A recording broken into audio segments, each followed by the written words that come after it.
ये महिला विरोधी एक सोच रही है और भारतीय जनता पार्टी ऐसा बिल्कुल नहीं होने देगी। शादरा में ही एक अभी केस आया था कि शराब पीकर लड़कों ने एक लड़की का रेप किया, तो वो वैसे भी पीटेंगी और दूसरी तरह से भी उनको मार खाएंगी।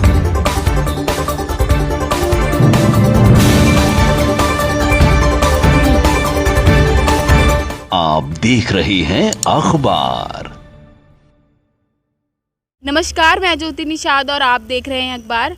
आइए हम बात करते हैं बीजेपी की स्पोक पर्सन से और जानते हैं कि जो आपकी शराब को लेकर रणनीतियां हैं, जो भी दुकानें खुल रही हैं, उनके बारे में इनका क्या कहना है।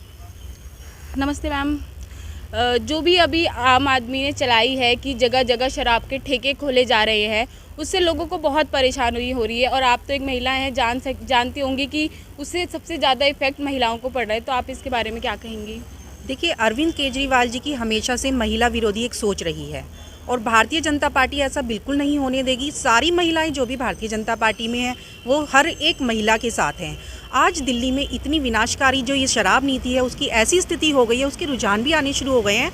एक शादरा में ही एक अभी केस आया था कि शराब पीकर लड़कों ने एक लड़की का रेप किया, तो ऐसी ये तो एक स्टार्टिंग है। अगर आने वाले टाइम में देखो, एक जवान बेटी जिसकी जो बाप है वो सोचेगा मैं अपनी बेटी को अगर बाहर भेजता हूँ तो कोई शराबी मिलेगा तो उस पर टोंट कसेगा। कोई छोटा बच्चा है, वो अगर कोई चीज़ बाहर लेने भेजता है अपने बच्चे को, तो वो डरेगा कि कहीं कोई शराबी अगर मिल गया तो उसको किडनैप ना कर ले।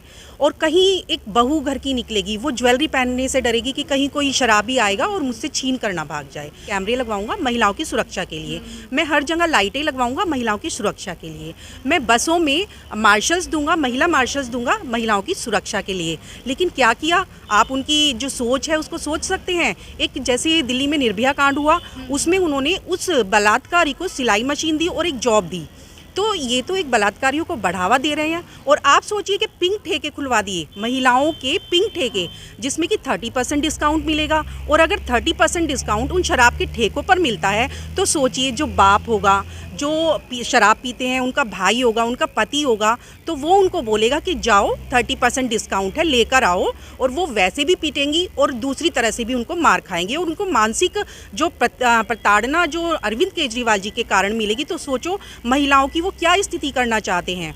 पंजाब को नशा मुक्त करना चाहते थे, लेकिन दिल्ली में इतना नशा युक्त कर दिया उन्होंने।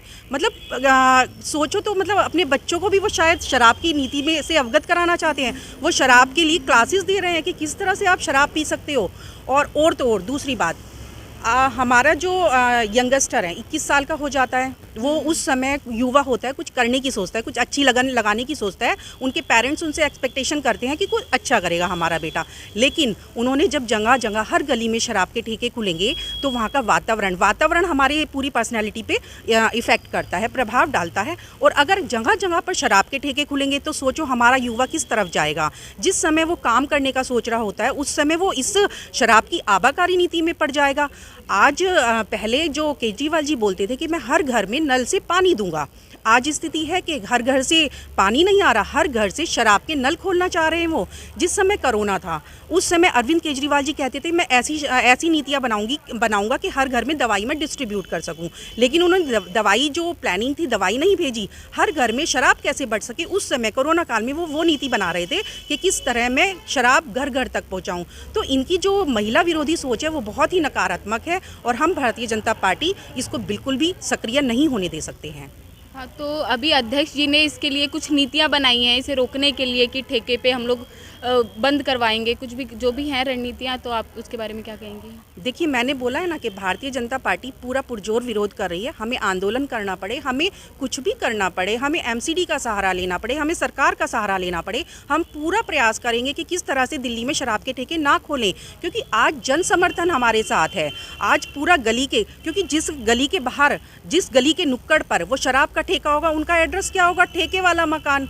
आज लोग चिढ़ रहे हैं इस बात से। आज जो बुजुर्ग हैं हमसे बोल रहे हैं आप प्रदर्शन करो, हम आपके साथ हैं, हम इसको बंद करा के रहेंगे। कोई भी तरीका हो, चाहे कोई भी तरीका अपनाना पड़े, हम इसको होने नहीं देंगे। हम दिल्ली को शराब की आबकारी नीति से जो गंदगी इसमें फैल रही है वो बिल्कुल होने नहीं दे सकते हैं। तो आपकी कुछ नीतियाँ होंगी तो उन नीतियों के बारे में आप हाँ, बताइए। देखिए हमारी तरफ से कोर्ट में भी फैसला जो आएगा वो देखा जाएगा, और उसके बाद हमारी जो एमसीडी है, हमारी जो हॉस्पिटल्स हैं, मंदिर हैं, स्कूल हैं, उनके अंतर्गत अगर कोई भी शराब का ठेका आता है, हमने बहुत सारे ठेके बंद कराए हैं और आने वाले टाइम में हम पूरा पुरजोर विरोध कर रहे हैं कि किसी तरह से ये शराब के ठेके उन नियमों कानूनों के अंतर्गत अगर आते हैं तो हम उन्हें बंद करा रहे हैं। और बाकी अब देखते हैं आगे आगे की कैसी प्लानिंग और रहती है, हम इसको बंद कराते रहेंगे। अध्यक्ष जी ने बताया कि जो भी अवैध ठेके हैं उन्हें बंद कराएंगे, तो क्या जो वैध ठेके हैं उन्हें बंद नहीं कराया जाएगा? देखिए शराब, मैं मानती हूँ कि शराब का जो पैसे से टैक्स आता है वो राज्य के काम आता है। पहले भी 250 शराब के ठेके थे, आप खोलिए, आप एक लिमिट में खोलिए, लेकिन उसका ये मतलब नहीं कि आप हर गली में खोलिए। हम जो अवैध हैं उनको तो बंद कराएंगे, लेकिन जो एक्स्ट्रा खुले हुए हैं उनको भी हम पुरजोर से विरोध करेंगे। आप कमर्शियल एरिया में खोलिए, हमें कोई दिक्कत नहीं है। आप मंदिर, आस्था का प्रतीक होता है मंदिर, उसके सामने कोई शराबी कोई गैंग शराब पीता हुआ, कुछ चेन छीनता हुआ ऐसे नज़र आएगा तो आप सोचिए कि समाज किस ओर जा रहा है। तो हम ऐसे ठेकों को तो ज़रूर बंद कराने ही वाले हैं।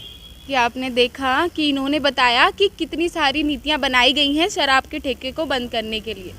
तो ऐसे ही अपडेट्स के लिए हमारे साथ बने रहें और देखते रहें अखबार।